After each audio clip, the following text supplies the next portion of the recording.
भला हुआ मेरी माला टूट गई, मैं राम भजन से छूटी।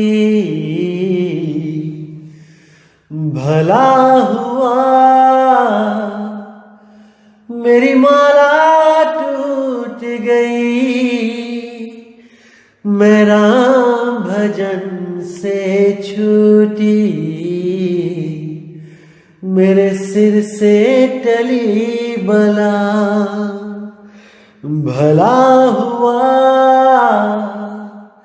मेरी माला टूट गई, मैं राम भजन से छूटी।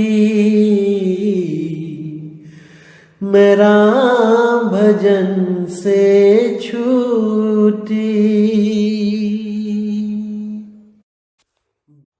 नमस्कार दोस्तों, जैसे कि आपको बताया गया था कि 1 अप्रैल के दिन आप सबका जितना भी भरम जाल है वो तोड़ दिया जाएगा। और दोस्तों, आज 1 अप्रैल है। 1 अप्रैल को हमारे देश में जो मूर्ख दिवस के नाम से बनाया जाता है, उस दिन की एक खासियत होती है कि कोई ना कोई आपको मूर्ख बना सकता है कभी भी, और आप उस चीज का गुस्सा नहीं कर सकते। आप उनको ऐसे नहीं बोल सकते कि आपने ऐसा क्यों किया, क्योंकि ये दिन ही निश्चित किया गया है 1 अप्रैल फूल के नाम से।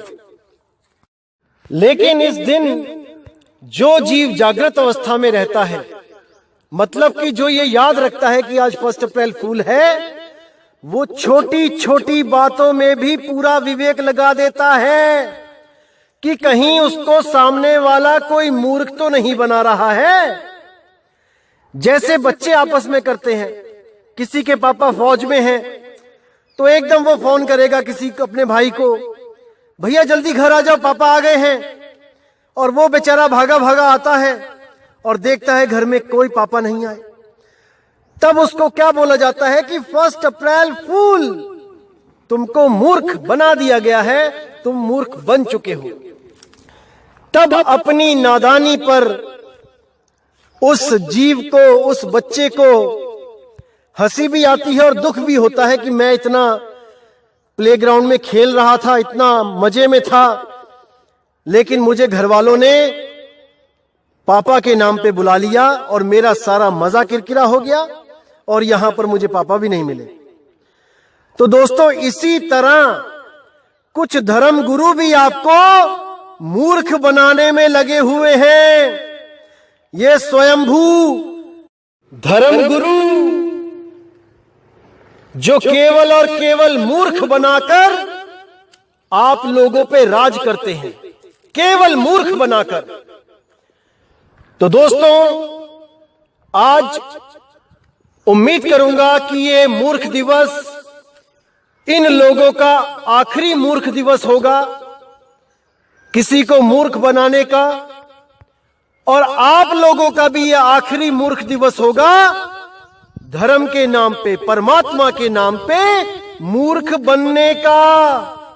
अगर आज का सत्संग आपने पूरे विवेक से सुन लिया तो मेरे भाई, इस दुनिया में ऐसा कोई नहीं होगा जो आपको मूर्ख बना पाए। लेकिन अगर आपने इसको समझने के बाद भी नहीं समझा, केवल कुछ दुनियावी लाभ के चलते इस सत्संग से किनारा कर दिया, इसको नहीं समझा, तो मेरे भाई 84 लाख की जेल आपका इंतजार कर रही है और आपको वहां से बचाने वाला इस दुनिया में कोई पैदा नहीं हुआ। क्योंकि अगर मूल ज्ञान सुनने के बाद भी आपके भ्रम खत्म नहीं हुए, तो इस अखिल ब्रह्मांड में ऐसा कोई नहीं है जो आपके इन भ्रम जाल का नाश कर सके। केवल और केवल ये मूल ज्ञान के द्वारा ही नष्ट हो सकता है मेरे भाई। नहीं तो सब के सब आपको केवल भरमाने के लिए ही बैठे हुए हैं। शिकारी जाल लगा के बैठा है। अब ये आपने देखना है कि शिकार होना है कि नहीं, किसी का शिकार बनना है कि नहीं, ये आपने देखना है। शिकारी बहुत चालाक है मेरे भाई, बहुत चालाक है। आपको शिकारी से भी 2 कदम आगे सोचना पड़ेगा, तब आप उसके जाल से बच सकते हो, नहीं तो नहीं बचोगे मेरे भाई, नहीं बचोगे। तो दोस्तों, कई लोगों ने जो हमारे इस ज्ञान को प्रचार करने के लिए लोगों को सत्संग शेयर किए, उनको समझाने की कोशिश करी। अच्छा लगा मुझे कि लोगों ने खूब ज्ञान समझा, खूब अच्छी तरह समझा, लेकिन कहीं ना कहीं उनके मनों में एक चीज खटक रही है, वो है 12वां दरवाजा। कि ये 12वां दरवाजा क्या है? मदन साहिब के जो पंथ वाले हैं वो कहते हैं 10वां द्वार गुप्त है, ब्रह्मरंध्र है ठौर, तहावा सुरती लिप्त करो देह तजो फिर और। अरे ये तो 10वें द्वार की बात करते हैं और गरीबदास जी तो 12वें द्वार की बात करते हैं। यहां पर आकर बहुत बड़ी कंफ्यूजन उनके सामने आ जाती है। ज्ञान पूरा समझ में आ गया है, हर चीज क्लियर है, लेकिन केवल ये 12वां दरवाजा रोड़ा बना हुआ है आगे बढ़ जाने के रास्ते में, केवल और केवल ये 12वां द्वार। वरना सबके सब इस कालदूत के पंथ को छोड़ के, इस 12वें कालदूत के पंथ को छोड़ के 13वें पंथ में शामिल हो जाएं, लेकिन ये 12वां द्वार उनको आगे जाने नहीं दे रहा है। तो दोस्तों, आज इस 12वें द्वार पे ऐसा ताला लगाया जाएगा कि जिंदगी में कभी कोई आपको 12वें द्वार के नाम पे भ्रमित नहीं कर पाएगा, नहीं कर पाएगा।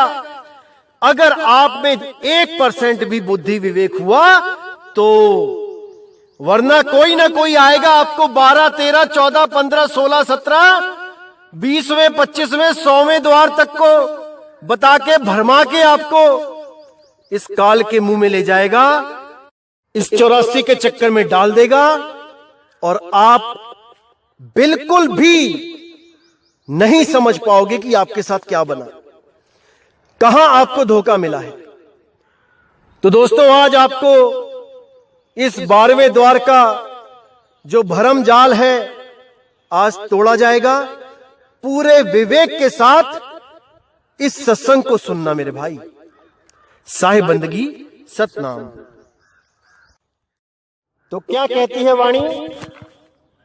ये कबीर साहब की वाणी है, बहुत प्यारी वाणी है, और इस पर पूरा विवेक लगाना पड़ेगा, विचार करना पड़ेगा आपको, तब आपके बिल्कुल क्लियर हो जाएगा आपको कि ये 10वां द्वार, 11वां द्वार, 12वां द्वार ये क्या होता है।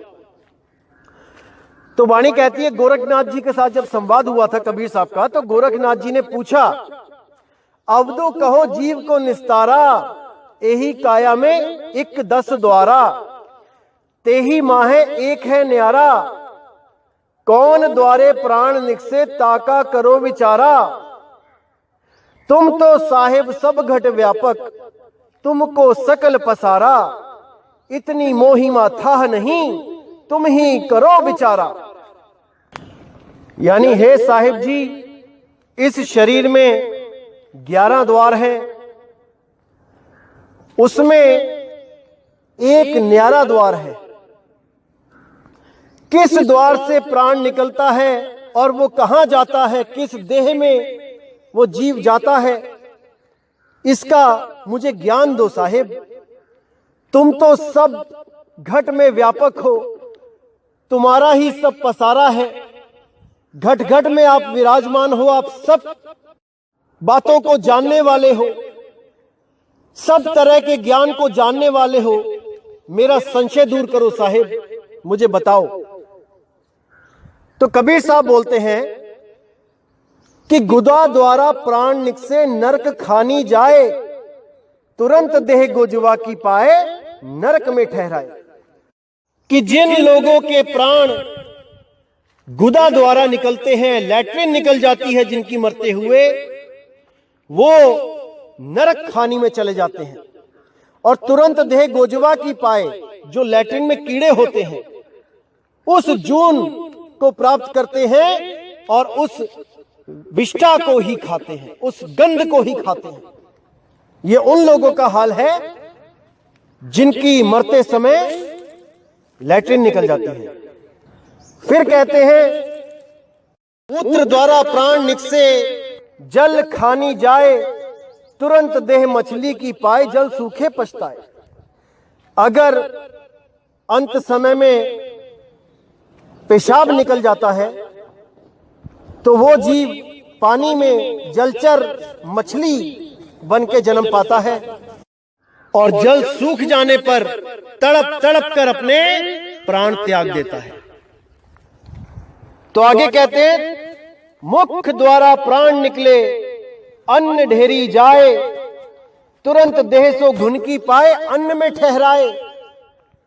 जिन लोगों के मरते हुए मुंह खुला रह जाता है, जीभ निकल आती है बाहर को, वो लोग अन्न में चले जाते हैं। जैसे आपने देखा होगा, आप गेहूं चावल खूब डब्बों में भर भर के रखते हो, उसको नहीं भी खोलते हो तब भी बिना खोले उसके अंदर कीड़े पड़ जाते हैं। कैसे पड़ जाते हैं? ये कोई डालने जाता है क्या? अपने आप ही पैदा हो जाते हैं। तो ये वो हैं भाई जिनके प्राण मुख से निकले, जिनकी जीभ निकल आई मरते हुए। तो आगे कहते हैं, श्वासा द्वारे प्राण निकले गर्भ खानी जाए, जहां देखे गर्भ खाली तहां जाए समाए। जो नाक के द्वारा जिनके प्राण निकलते हैं, जो बैठे बैठे ही पता भी नहीं लगता कहां चले गए, श्वासों से ही निकल जाते हैं, ना हा ना हू, कोई आवाज भी नहीं निकाल पाते। जैसे आप पूरा प्राण निकाल दो नाक में से, पूरी हवा नाक से बाहर निकाल दो, पेट खाली कर दो, उसके बाद बोल के देखो, बोल भी नहीं पाओगे, आवाज भी नहीं निकलेगी, क्योंकि वायु से ही आवाज निकल रही है। जितने शब्द बन रहे हैं वायु से ही बन रहे हैं। यही वायु के द्वारा होठ कंठ जीभ लगा के उसको आकार दिया जाता है।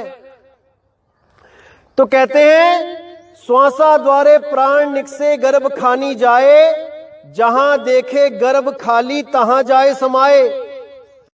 यानी जो जानवरों के गर्भ में बैल, बकरा, कुत्ता, ऊंट, हाथी, गीदड़, शेर, सियार, इन लोगों के गर्भ में, इन जीवों के गर्भ में वो वास पाता है और 84 में भटकता है। फिर कहते हैं, चक्षु द्वारा प्राण निकले अंड खानी जाए, तुरंत देह पक्षी की पाए स्वर्ग में मंडराए। जो भी आंखों से प्राण जिनके निकलते हैं, आंखें बाहर को आ जाती हैं, आंखें खुली रह जाती हैं अंत समय में, वो लोग अंडों में जाते हैं। कोई चील के अंडे में चला गया, कोई कबूतर के अंडे में चला गया, कोई कौवे के अंडे में चला गया, और वहां पर जाके पक्षी की देह को पाके स्वर्ग में मंडराए। स्वर्ग यानी ऊपर जो आसमान दिखाई दे रहा है वो स्वर्ग लोक है। जो नीचे धरती है वो मृत्यु लोक है, और जो नीचे धरती के अंदर है वो पाताल लोक है। तो इसी तीनों लोकों में ये जीव भटकता रहता है जब तक उसको उसका असली द्वार ना मिल जाए। तो फिर कहते हैं, श्रवण द्वारा प्राण निकले भूत खानी जाए, देह धरी वह विदेह दर से रूखे में लपटाए। यानी जो लोग कानों के द्वारा निकलते हैं उनकी बहुत दर्दनाक मौत होती है, चीखते चिल्लाते मरते हैं, और उनको ये स्थूल देह भी नसीब नहीं होती। वो सूक्ष्म शरीरों में भटकते फिरते हैं एक पेड़ से दूसरे पेड़ पर।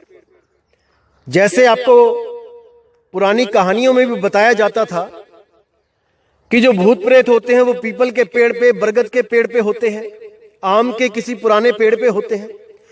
इसी तरह ये लोग जो कान से निकलते हैं, ये पेड़ पेड़ पे भटकते फिरते हैं, लोगों को परेशान करते हैं, और इनसे छुटकारा पाने के लिए बहुत से लोग इन अघोरी बाबाओं के चक्कर में पड़ जाते हैं, इन भूत प्रेत निकालने वाले लोगों के चक्कर में पड़ जाते हैं और हजारों लाखों रुपए बर्बाद करके महादुख पाते हैं, लेकिन फिर भी वो इनसे निजात नहीं पा पाते हैं। इन प्रेतों के चक्कर में सारी उम्र भ्रम में ही पड़े रहते हैं और अपना अनमोल जीवन नाश कर लेते हैं। जहां भी कोई कहता है कि उस बाबा के पास चले जाओ, उस बाबा के पास चले जाओ, वहां वहां धक्के खाते हैं, लेकिन फिर भी इस चीज से आजाद नहीं हो पाते हैं, क्योंकि ये भरम भूत सकल जग खाया। ये भरम भूत है भाई, ये ऐसे पीछा नहीं छोड़ता है। ये तब छोड़ता है जब आप सत्य शब्द में स्थिर हो जाते हो, जब आप सच्चे नाम का सिमरण शुरू कर देते हो, तब कोई भूत प्रेत आपके निकट नहीं आ सकता। लेकिन आपको पूरा विश्वास करके सिमरण करना पड़ेगा भाई, पूरा विश्वास करके।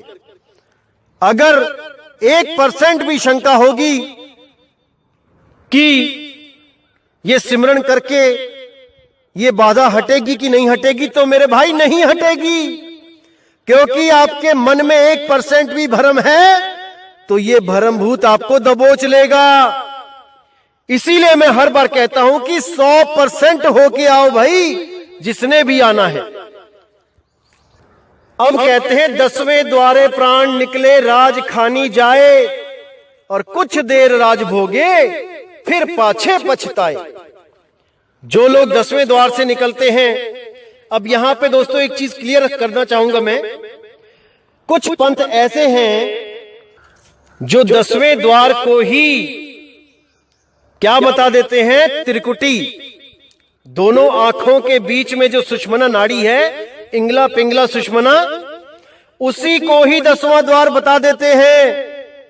ये महामूर्खता है मेरे भाई, वो 10वां द्वार नहीं है, वो असली 10वां द्वार नहीं है, वो काल के द्वारा बनाया गया नकली द्वार है, जिसमें वो सबको भेजता है, सबको, किसी को नहीं बख्शता। उसी को गुप्त दरवाजा बताकर इंगला पिंगला सुषमना में एक अनंत सफर के लिए इस जीव को भेज देता है।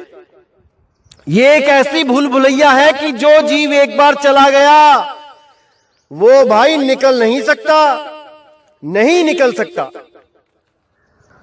तो जो भी जीव इसमें जाता है, अंत समय में वो क्या करता है, वो प्राणों को इकट्ठा करके त्रिकुटी में से जाता हुआ ऊपर असली जो 10वां द्वार है उसको तोड़ता हुआ ऊपर ब्रह्मांड में चला जाता है। मैं फोटो शेयर करूंगा, आप ध्यान से देख लेना कैसे जीव इस 10वें द्वार को तोड़ता हुआ ऊपर चला जाता है और दोबारा इसी 84 में वापस आ जाता है।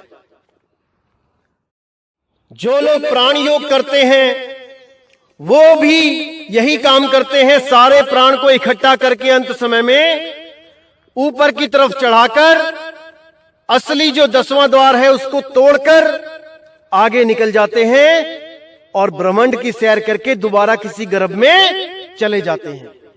आप इस फोटो में बहुत अच्छी तरह देख सकते हैं कि कैसे 10वें द्वार को तोड़कर जीव बाहर निकल गया है और ब्रह्मांड की सैर कर रहा है।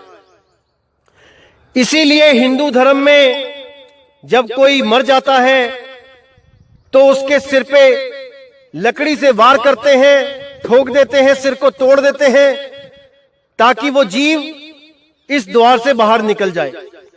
अरे मेरे भाई, मरने के बाद नहीं ठोका जाना चाहिए, जीते जी वहां से निकलोगे तब बात बनेगी, तब आपको स्वर्ग, ब्रह्मलोक, सतलोक आदि लोक मिलेंगे, वरना वो भी नहीं मिलेंगे। अगर मरने के बाद क्रियाक्रम में अगर लकड़ी से सिर को तोड़ते हो तब ये प्राणों के द्वारा तोड़ के निकलना पड़ता है, प्राणों के द्वारा, तब बात बनती है।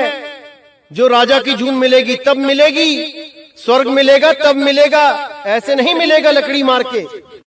तो कहते हैं 10वें द्वारे प्राण निकले राज खानी जाए, कुछ देर राज भोगे फिर पाछे पछताए।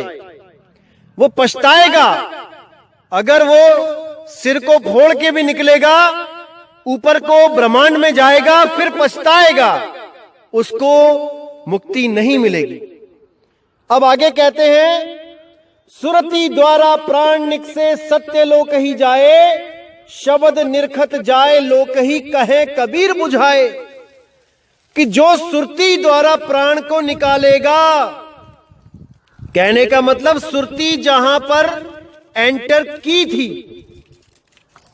उसी स्थान से जब सुरती वापस उसी शब्द में चली जाएगी जहां से वो जुदा हुई थी, इसी को सत्यलोक कहते हैं, इसी को शब्द का लखाव कहते हैं, इसी को शब्द की प्राप्ति कहते हैं। मेरे भाई, शब्द गुरु से बिछड़ी थी, शब्द गुरु में ही समा जाएगी। अरे सुरत समाए शब्द में, वाको काल न खाए। समझ जाओ मेरे भाइयों, समझ जाओ। इस अवस्था में प्राण और सुरति दोनों अलग हो जाते हैं। श्वास और सुरति अलग अलग हो जाते हैं। श्वास रह जाती है ब्रह्मांड में और सुरति आगे का रास्ता सफर तय करके हमेशा के लिए इन 5 तत्वों से न्यारी हो जाती है, अपने निज स्वरूप, अपने मूल ठिकाने पे पहुंच जाती है।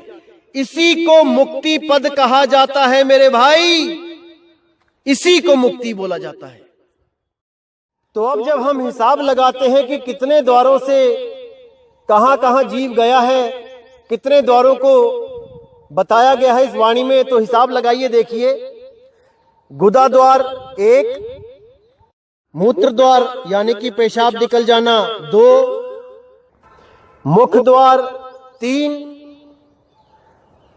श्वासों का द्वार 2 नाक के छेद 3 और 2 5, चक्षु द्वार 2 आंखों के छेद 5 और 2 7, श्रवण द्वार कानों के छेद 7 और 2 9, 10वां द्वार जिसके द्वारा जीव राजा बनता है वो हो गया 10वां द्वार, जिसको रंभ द्वार भी बोल दिया जाता है। ये हो गए 10 द्वार। और जो 11वां द्वार है वो है सुरती शब्द मेल, जिसको बोला जाता है शब्द द्वार। शब्द बिना सुरत आंधरी कहो कहां को जाए, द्वार न पावे शब्द का फिर भटका खाए। तो 11वां द्वार है शब्द द्वार। जो शब्द का आपको भेद दिया जाता है, सुरती उसी शब्द में जब समाएगी तो वही शब्द एक तरह का द्वार बता दिया गया है कि तभी तो समाएगी। जब किसी कमरे में हमने जाना होता है, यानी हमें कमरे में समाना है, तो वहां पे एक दरवाजा होता है। लेकिन जब शब्द में सुरत समाएगी तो वहां पे कोई दरवाजा नहीं होगा, वो दरवाजे के बिना ही दरवाजा है, वो शब्द द्वार है।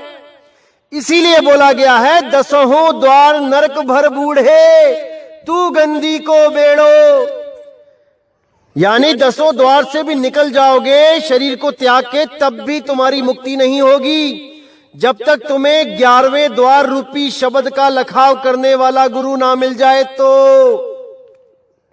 और अगर आप त्रिकुटी को भी जोड़ोगे, जो इंगला पिंगला और सुषमना द्वार है, तो यही शब्द द्वार 11वें की जगह 12वां हो जाएगा। इसी को 12वां द्वार कहा जाएगा। लेकिन ऐसा नहीं है भाई, इंगला पिंगला सुषमना को 10वां द्वार नहीं कहा जाता है, उसको तीसरा तिल शिव नेत्र कहा जाता है, जिसके खुल जाने पर जीव भस्म हो जाता है। कोई मुक्ति नहीं मिल जाती उस द्वार के खुल जाने पर। ये इशारा बताया भी गया है कि जब शिव जी का तीसरी आंख खुल जाती है तो जीवों का नाश हो जाता है। इसी तरह अगर आपका सुषुम्ना द्वार खुल गया तो आपका नाश हो जाएगा मेरे भाई, नाश। और ये जितने भी प्राण योगी गुरु हैं ये सब सुषुम्ना द्वार खोलने में ही तो लगे हैं। ये जीवों को यही तो समझा रहे हैं कि इस दरवाजे को खोल लो, इसी में रास्ता है। रास्ता शाहरग में है जाना के आने के लिए। मूर्ख बनाया जा रहा है, मूर्ख, और सब के सब मूर्ख बनने में लगे हैं। अरे इस दरवाजे को खोलोगे, शिव नेत्र को खोलोगे तो भस्म हो जाओगे, नाश हो जाएगा, नाश। समझ जाओ, समझ जाओ, समझ जाओ मेरे भाइयों। और जो लोग अपने इस स्थूल शरीर को छोड़कर सूक्ष्म शरीरों के द्वारा भ्रमण करते हैं तीन लोक में, उन लोगों को प्रेत जून दे दी गई है। वो प्रेतों की तरह भटक रहे हैं। उनके गुरुओं ने उनको जीते जी प्रेत बना दिया है भाई, प्रेत। जो लोग डींगे मारते हैं कि हम तो अपना शरीर छोड़ के अपने ही शरीर को देखते हैं बाहर निकल के उस शरीर से, और हम तीन लोक में सैर करते हैं अपने सूक्ष्म शरीर के द्वारा। अरे भाई, एक प्रेत में और आप में क्या फर्क रह गया? जब जीव कान के द्वारा निकलता है तो उसको एक सूक्ष्म शरीर दिया जाता है प्रेत का, और वो प्रेत जून 1000 साल की होती है। उसको भटकाया जाता है 1000 साल तक। अरे तुम्हें तो तुम्हारे गुरु ने जीते जी प्रेत बना दिया भाई। शरीर को त्याग के सूक्ष्म शरीरों में भटकना नहीं है, अपने रूप में समाना है, अपने रूप में, अपने निज रूप में। जिस गुरु को अपना निज रूप ही नहीं पता वो आपको क्या बताएगा? अरे गुरुआ तो घर घर फिरे, कौड़ी केर 50, अपने रूप की खबर नहीं और शिष्य करण की आस। अपना रूप तो पता नहीं है कि मेरा निज रूप क्या है, और चेले बनाने में लगे हैं। अरे संभल जाओ भाइयों मेरे, संभल जाओ। अपने निज रूप को खोजो, ऐसा गुरु ढूंढो जो आपका निज रूप, आपका निज नाम आपको लखा दे। अरे एक छुड़ाए एक लखाए, तब प्राणी निज घर को जाए। सोई गुरु पूरा कहाए, जो 2 अक्षर का भेद बताए। 2 अक्षर बोला है, 2 शब्द नहीं बोला है कि ओम और सोहम को रटने लग गए 2 शब्द बना के। 2 अक्षर, एक आत्म अक्षर और एक 52 अक्षर। 52 अक्षर को छुड़वाए, आत्म अक्षर को लखाए। जब तक ना चीनोगे आत्म, तब तक ना मिली है परमात्म। भाई वो परमात्मा नहीं मिलेगा जब तक आपने अपने आत्म स्वरूप आत्म राम को नहीं जाना, नहीं मिलेगा वो। तो जब मैंने पहली बार इस 12वें पंथ के कालदूत के द्वारा जो ये पिंड अंड ब्रह्मांड का चित्र बनाया गया था, जब मैंने पहली बार इसको देखा तो आप यकीन नहीं करेंगे, मुझे इतनी हंसी आई कि मैंने बोला ये कौन आ गया भाई, जिसने 3 बेडरूम, लैट्रिन, किचन, बाथरूम का नक्शा बना के रख दिया। बड़ा अजीब लगा मुझे कि भाई ऐसे ऐसे संत भी आ गए क्या दुनिया में, जो ऐसे नक्शे बना के बताएंगे कि यहां से दाएं घूम जाना तो स्वर्ग लोक आ जाएगा, बाएं घूम जाना तो काल लोक आ जाएगा। क्या बताऊं, बड़ी दुविधा हुई। बहुत सोचा मैंने कि ये क्या पाठ पढ़ाया जा रहा है जीवों को। अरे ये थोड़ी नहीं है भाई, जो पिंडे सो ब्रह्मंडे, जिन खोजे तिन पाया।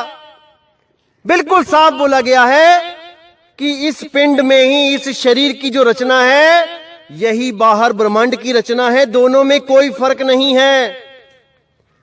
लेकिन फिर भी पता नहीं क्यों जीव समझ नहीं पाता है और भरम जाल में भूल जाता है।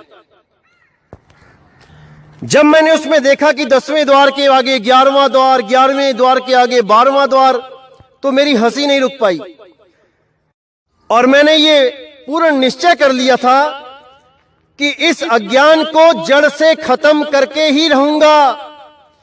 एक दिन ऐसा जरूर आएगा जब इस अज्ञान को खत्म किया जाएगा और सच्चे 13वें पंथ का प्रचार किया जाएगा।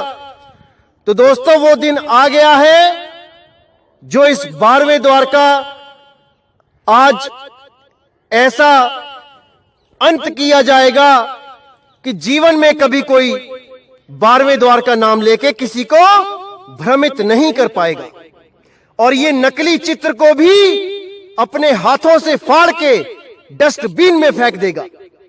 आज मैं आपसे वादा करता हूं कि आज ऐसा होके ही रहेगा, लेकिन अगर कोई विवेकी पुरुष हो तो ही वो ऐसा कर पाएगा, अन्यथा जो मूढ़ मोटी बुद्धि के जीव हैं वो इसी कालजाल में उलझे रहेंगे। तो दोस्तों, गरीबदास जी की वाणी में भी जो 12वें द्वार की बात की गई है उसको मैं आपको क्लियर कर देता हूं। गरीबदास जी ने भी इन ही 11 दरवाजों का जिक्र किया है जो कबीर साहब ने किया है, क्योंकि चेला कभी गुरु से आगे की बात नहीं कर सकता। लेकिन उन्होंने 12वां द्वार क्यों बोला, इसके पीछे बहुत बड़ा रहस्य है। जब कबीर साहब ने गरीबदास जी को नाम दिया और उनको बोला कि तुम इस वाणी के द्वारा पूरा प्रकाश करोगे मेरे नाम का, मेरे शब्द का, तो गरीबदास जी बहुत प्रसन्न हो गए। उन्होंने कहा, अहो भाग्य मालिक, आपने मुझे इतना बड़ा काम सौंप दिया, मैं बहुत खुश हूं। लेकिन जब कबीर साहब ने बोला कि गरीबदास जी, आप ही के पंथ में काल के दूत भी आएंगे और वो वाणी का अर्थ का अनर्थ करेंगे, इसलिए तुम ऐसी वाणी लिखना जो बहुत ही ज्यादा रहस्यमयी हो, बहुत ज्यादा गूढ़ हो, ताकि काल के दूत इस वाणी को समझ ही ना पाएं और उल्टा सुल्टा जो भी उनके मन में आए व्याख्या करते चले जाएं। तब उन्होंने बोला कि तुम अपनी वाणियों में 12वें द्वार का जिक्र करो, 12वें द्वार का जिक्र करो। तब गरीबदास जी ने बोला, महाराज जी, जितने भी संत हुए हैं आज तक किसी ने 12वें द्वार का जिक्र नहीं किया, यहां तक कि आपने भी 11वें द्वार को ही शब्द द्वार बोला, तो मैं 12वें द्वार को कैसे प्रकट करूंगा? ये तो बहुत बड़ा अनर्थ हो जाएगा, जीव भ्रमित हो जाएंगे। तब कबीर साहब ने बोला, तुम फिक्र मत करना गरीबदास, जब मेरे 13वें पंथ का प्रचार होगा तब ये सारे द्वार क्लियर कर दिए जाएंगे। तुम 12वें द्वार का जिक्र जरूर करना, क्योंकि जो नकली गुरु काल दूत आएंगे वो भी 11वें द्वार का जिक्र करेंगे, वो भी मेरी वाणी बोलेंगे। कौन सी वाणी? 9 द्वारे संसार सब 10वां योगी साध, एकादश खिड़की बनी जानत संत सुजान। ये वाणी बोल के कुछ काल के दूत भी अपने आप को घोषित करेंगे कि हम 11वें द्वार को जानते हैं, यानी शब्द को जानते हैं, और सार शब्द के नाम पे केवल कान में धू धू कर देंगे, कान में फूंक मार के कह देंगे हमने सार शब्द तुम्हारे अंदर प्रवेश करा दिया है, अब तुम्हें काल नहीं रोक सकता। मूर्ख बनाएंगे लोगों को, मूर्ख। लेकिन गरीबदास, तुम्हारी वाणी का सहारा लेके काल के दूत ही दूसरे काल के दूत को गलत साबित कर देंगे। वो 12वां द्वार कह के 11वें द्वार वाले को गलत साबित कर देंगे, और 11वें द्वार वाले लोग भागे आएंगे 12वें द्वार वाले कालदूत की शरण में, क्योंकि उनको लगेगा शायद इससे आगे भी कोई 12वां द्वार है, हमें वहां जाना है। तब गरीबदास जी ने कहा, महाराज, लेकिन शब्द से आगे तो कोई द्वार ही नहीं है, तब क्या किया जाएगा? अगर ये लोग भ्रमित हो गए तो, वो कालदूत ने सबको भ्रमित कर दिया तो। तब गरीबदास जी महाराज को बोला गया कि वो काल का दूत 12वें द्वार का नाम ले लेके सबसे झगड़ा करेगा, सबको झूठा सिद्ध करेगा, यहां तक कि अहंकार के वश अपनी ही सरकार से, अपने ही देश के लोगों से झगड़ा करेगा और उसको उम्र कैद हो जाएगी। आखिरी सांस तक वो जेल में रहेगा। तो गरीबदास जी ने कहा, महाराज वो तो ठीक है, लेकिन आगे जो उसके वंशज, उस काल दूत के आगे जो पंथ चलाएंगे, उसके सगे संबंधी, उसके शिष्य, तब तो जीव परेशान हो जाएगा, तब तो जीव भटका खाएगा। तब कबीर साहब ने कहा, तुम फिक्र मत करना गरीबदास, तुम अपनी वाणी में उस 12वें द्वार का जिक्र जरूर करना। जब मेरे असली 13वें पंथ का प्रचार होगा, तब वो प्रचारक हर चीज क्लियर कर देगा। क्या होते हैं 10वें द्वार, क्या होता है 11वां द्वार, क्या होता है 12वां द्वार, वो सब बता देगा। वो ये बता देगा कि 12वां द्वार और कुछ नहीं भाई, कोई ब्रह्मांड में, कोई आसमान में नहीं है भाई, कि 10वें के बाद आगे 11वां द्वार मिलेगा, फिर आगे 12वां द्वार मिलेगा, फिर आगे कोई कुछ और मिलेगा। वो ये क्लियर कर देगा कि 12वां द्वार ही नाभि द्वार है, जिसके द्वारा बच्चे को खाना पीना सांस मिलती है गर्भ के अंदर। वही वो 12वां द्वार है, और कोई आसमान में नहीं है 12वां द्वार। तब गरीबदास जी ने बोला कि महाराज जी, उसकी बात का यकीन कौन करेगा, कौन समझेगा उसकी बात को?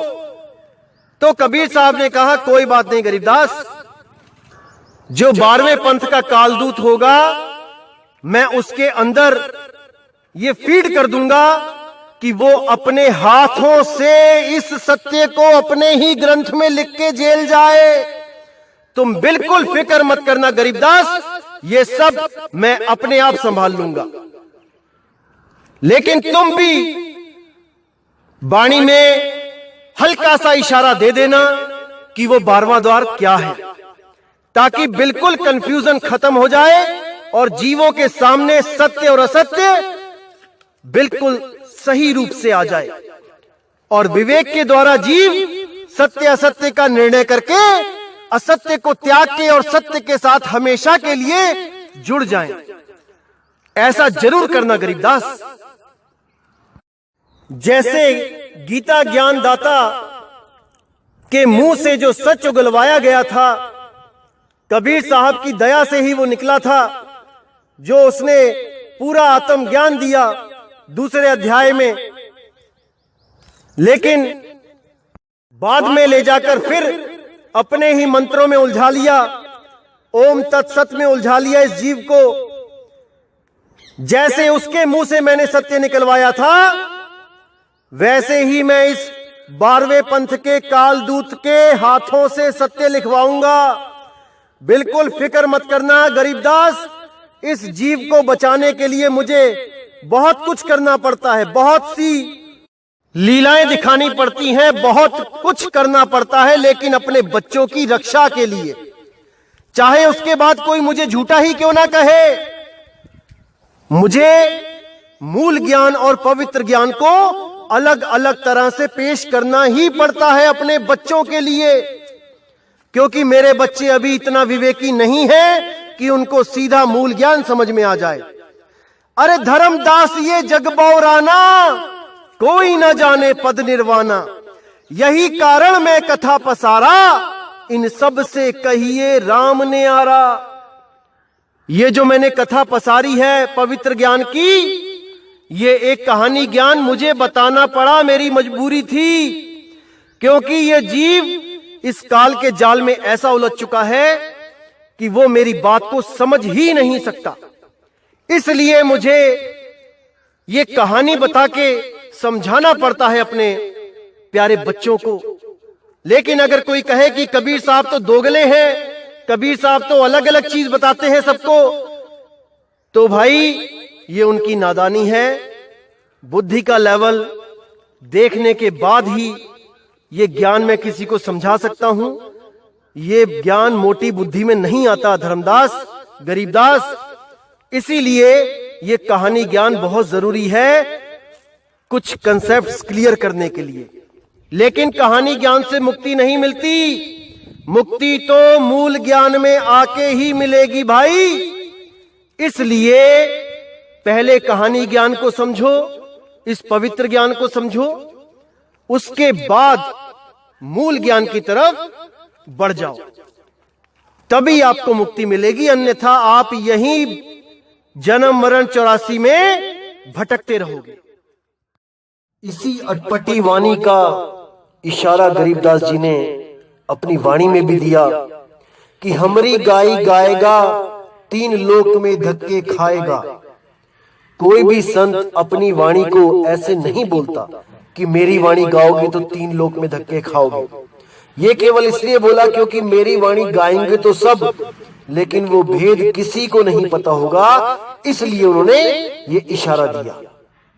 उनकी वाणी का भेद केवल और केवल 13वें पंथ के प्रचारक के पास होगा, और सब जितने भी कालदूत हैं वो सब इस 12वें द्वार के चक्कर में ही उलझ जाएंगे।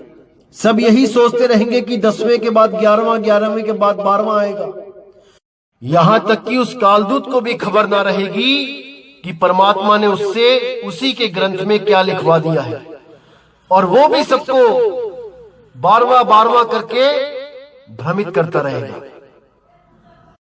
और जैसे ही 13वें पंथ का प्रचार शुरू होगा, उस कालदूत की हर चाल को एक्सपोज कर दिया जाएगा, जग जाहिर कर दिया जाएगा, और ये खोल के बता दिया जाएगा कि वो 12वां द्वार और कुछ नहीं भाई, वो नाभि द्वार है। नाभि द्वार, जो हमारे पेट में नाभि द्वार है, जिसको बच्चा पैदा होते ही काट दिया जाता है, उस नाल को जो बच्चे को हवा पानी सब कुछ अंदर पहुंचाती है, क्योंकि वो द्वार अंदर की तरफ खुलता है, उस द्वार के बारे में सब बता दिया जाएगा। और इसका प्रमाण उस 12वें पंथ के कालदूत के ग्रंथ में भी दिखाया जाएगा। तो आप देखेंगे 12वें पंथ के जो कालदूत की जो हस्तलिखित जो एक ग्रंथ है, उसमें जो अध्याय है स्वसम वेद बोध का सारांश, पेज नंबर 422, जब आप इस पे देखेंगे तो वहां पे क्या लिखा है बिल्कुल क्लियर हो जाएगा इसको समझने के बाद। स्वसम वेद बोध पृष्ठ 163 का सारांश, मृत्यु के समय जीव जिस रास्ते से जाता है उसके भविष्य का ज्ञान। अथ जीव के अंत काल वाली वाणी। देखिए क्या लिखा है इसमें, अंत काल जब जीव को आवे, यथा कर्म तस देही पावे। हेठ यानी गुदा द्वार जब जीव निकाशा, नरक खानी में ताको बासा। गिरे नरक शीश बल जाई, ताही में पुनि रहे समाई। नाभि द्वारे जो प्राण चलाना, जलचर योनि माही प्रगटाना। मूत्र द्वार कर जीव पयाना, पशु योनि में तास ठिकाना। मुख द्वार ते जीव कड़ी आवे, अन्न खानी में बासा पावे। श्वास द्वार ते जीव जब जाता, अंडज खानी में सो प्रकटाता। नेत्र द्वार जब जीव सिधारा, मक्खी आदि तन सो धारा। श्रवण द्वार ते जीव जब चाला, प्रेत दे पावे तत्काला। दशम द्वार ते निकसे प्राणा, राजा होए भोग विधि नाना। रंभ द्वार ते जीव जब जाता, परम पुरुष के लोक समाता। अब ये जो वाणी है, आप इसमें जब गिनोगे इन द्वारों को, सबसे लास्ट में यहाँ पे जो रंभ द्वार ते जीव जब जाता है, ये गलत लिखा है। यहाँ पे होगा सुरती द्वार ते जीव जब जाता। जब सुरती द्वार से जीव जाएगा, जहां से सुरती आई थी उसी द्वार से जीव जाएगा, यानी शब्द द्वार की तरफ इशारा है। तब इन द्वारों को जब आप गिनोगे तो ये 12 हो जाएंगे। देखिए, हेठ गुदा द्वार 1, नाभि द्वार 2, मूत्र द्वार 3, मुख द्वार 4, श्वास द्वार 2 6, नेत्र द्वार 2 8, श्रवण द्वार 2 10, और उसके बाद दसम द्वार ये 11, और रंभ द्वार यानी जिसको सुरती द्वार बोल रहे हैं वो 12। तो यहां पे हो गए 12 द्वार। अब आइए आगे क्या लिखा है देखते हैं इन 12 द्वार के बारे में। आगे लिखा है इसी ग्रंथ में, इन वाणियों में नाभि द्वार का भी वर्णन है। नाभि द्वार यानी 12वां द्वार, जो हमारे पेट में जो नाभि है, जो गर्भ के समय जो जिसमें से खाना पीना हमें मिलता है, जो अंदर की तरफ खुलती है, हमारे पेट की तरफ खुलती है, वो है 12वां द्वार। क्या लिखा है कि इन वाणियों में नाभि द्वार का भी वर्णन है। इसको संत गरीबदास जी ने कहा है बड़वानल का द्वार है नाभि नाभि के नीचे। हो गया क्लियर? बिल्कुल क्लियर है, साफ लिखा है बड़वानल का द्वार है नाभि नाभि के नीचे। अन्य 10 द्वार तो सामान्य संत भगत भी जानता है, परंतु 12वें द्वार का ज्ञान केवल इस लेखक रामपाल दास को है, अन्य को नहीं है। नाभि द्वार शरीर के अंदर ही खुलता है, इसलिए इसको मुख्य द्वारों में नहीं गिना जाता। तो आप सब अब समझ जाइए कि कितना बड़ा मूर्ख बनाया जा रहा था आपको 12वें द्वार के नाम पे, जबकि ये 12वां द्वार कोई आसमान में नहीं है भाई, कि 10वें के आगे 11 और 11 के आगे 12 है। अरे ये तुम्हारी नाभि है, जिसमें तुम रोज उंगली फेरते हो, नहाते हुए साफ करते हो, यही है वो 12वां द्वार। आगे से कोई भी काल का दूत आपको भ्रमित करेगा 12वें द्वार के नाम पे, थोड़ी सी कमीज उठा के उसको 12वें द्वार का दर्शन करवा देना। जिंदगी में दोबारा कभी नहीं बोलेगा तुम्हारे सामने आके कि 12वें द्वार के पार परमात्मा रहता है। मूर्ख बना रखा है, मूर्ख। अरे चोर चुरावे तुमबड़ी वो गाडे पानी में, वो गाडे वो ऊपर आवे सच्चाई छानी ना। तो ऐसे चोरों से बच के रहना मेरे भाई, जो आपको केवल और केवल भ्रमित करते हैं। जैसे अंग्रेजों का जो फंडा था वो था कि फूट डालो और राज करो, और इन काल दूतों का फंडा है कि भ्रम में डालो और राज करो। अब ये आपने देखना है कि आपने भ्रमित होना है कि नहीं होना है। इस दास ने तो अपना काम कर दिया है मेरे भाई। उस बंदी छोड़ की दया से आपको ये सारा ज्ञान समझाया जा रहा है। अगर आप अभी भी नहीं समझे तो मेरे भाई स्वयं परमात्मा आके भी नहीं समझा पाएगा। इसलिए आपको मैं फिर कहता हूं कि किसी पर भी विश्वास करने से पहले 100 बार परख लो कि कहीं आपको मूर्ख तो नहीं बनाया जा रहा है परमात्मा के नाम पे। तो मेरे भाई, जो कुछ भी आपको बताया जा रहा है ध्यान से समझ लो। ये आखिरी जन्म है आपका। इस इंसान जन्म में भी अगर आपने ये चीज नहीं समझी तो कब समझोगे? क्या 84 में जाने के बाद समझोगे? अभी नहीं समझे तो मेरे भाई कभी नहीं समझोगे, कभी नहीं। इसलिए मैं कह रहा हूं कि हर चीज को बिल्कुल क्लियर कर दो, ताकि 1% भी भ्रम आपके दिमाग में ना रहे। ये काल के दूत आपको भ्रमित ना कर पाए, आपको सच्चे परमात्मा की सच्ची भक्ति नसीब हो। लेकिन वो तभी होगी जब आप इन सब के जाल को काटते जाओगे विवेक के द्वारा।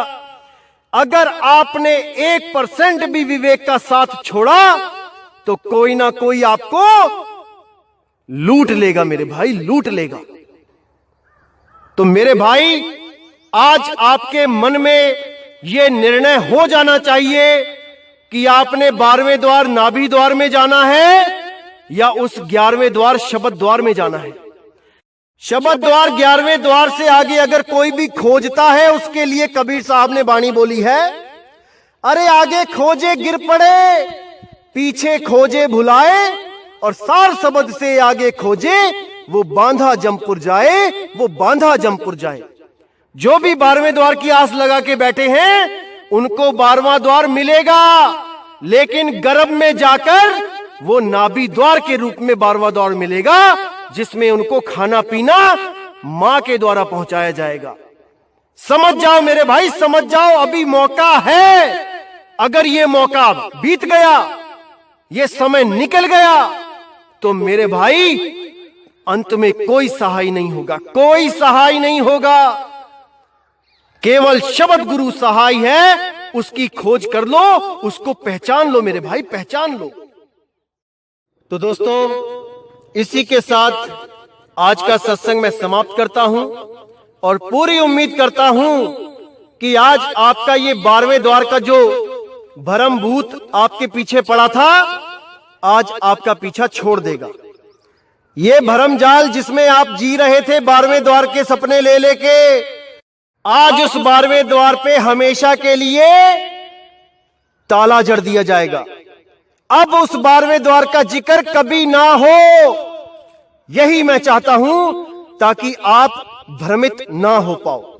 कोई भी आपको 12वें द्वार की बात करता है, यही सत्संग सुना देना, ये पेज दिखा देना, यही उसके अज्ञान के गाल पे करारा तमाचा होगा मेरे भाई। बहुत मूर्ख बन लिए, अब और नहीं, और नहीं, और नहीं मेरे भाई। तो अब मुझे विदा दीजिए और आने वाले सत्संगों में जितना भी भरम आपके दिमाग में है, वो सब का सब खत्म कर दिया जाएगा। एक एक चीज क्लियर कर दी जाएगी मेरे भाई, एक एक चीज। बस आप सत्य का साथ दो, विवेक के द्वारा अपने जीव का कल्याण करो। किसी की फालतू बातों में आने की जरूरत नहीं है। कोई आपको काल के नाम से डराता है तो उसको बोलो कि भाई, जिस पर हाथ साईं का है उसका काल कुछ नहीं बिगाड़ सकता, कुछ नहीं बिगाड़ सकता। अरे जाको राखे साईया, मार सके ना कोई। आप बिल्कुल फिक्र मत करो, बंदी छोड़ आपके साथ है। बंदी छोड़ का मूल ज्ञान समझो मेरे भाई। सत्य नाम को जान लो, सत्य नाम को पकड़ लो। सत्य नाम ओम सोहम नहीं है, सत्य नाम स्वयं बंदी छोड़ सतगुरु कबीर है। अरे सत्य नाम पाए जो वीरा, संग रहूं मैं दास कबीरा, संग रहूं मैं दास कबीरा। तो मेरे दोस्तों, इस अपने भाई को अब विदा कीजिए। और मैं समझता हूं कि आज का सत्संग सुन के कई लोगों को बहुत गुस्सा भी आ रहा होगा मेरे ऊपर कि अरे इतना बड़ा जाल हमने बिछाया था जीवों को फंसाने के लिए और इसने सारे का सारा काट दिया। तो भाई दुख तो होगा, लेकिन परमात्मा ने जो मुझे ड्यूटी दी है उसको तो मैंने निभाना ही है मेरे भाई। तो इसलिए गुस्सा मत करो, अपने अपने जीव का कल्याण सोचो, क्योंकि तुम लोग भी नरक में ठोके जाओगे भाई अगर सच्ची भक्ति नहीं करोगे। तो आज जो पैसा इकट्ठा कर लिया है सब लोगों ने परमात्मा का नाम ले लेके, ये पैसा तुम्हें बचा नहीं पाएगा। जिस दिन तुम्हारे सिरहाने काल खड़ा होगा आके, उस दिन तुम्हारी वो दुर्गति होगी कि लहर अबदाना। उससे पहले पहले मूल ज्ञान को समझ लो और अपना कल्याण कर लो मेरे भाइयों। सब एक ही मालिक के बच्चे हैं, सबको उस मूल ज्ञान की शरण में आना चाहिए और हर भ्रम से बाहर निकल जाना चाहिए। तो इसी के साथ दोस्तों मुझे विदा करो। जय गुरु बंदी छोड़ वैराग साहिब, जय गुरु बंदी छोड़ मदन साहिब, जय गुरु बंदी छोड़ सतगुरु सत्य कबीर साहिब की सदा ही जय हो, सदा ही जय हो मेरे मालिक की। साहिब बंदगी सतनाम।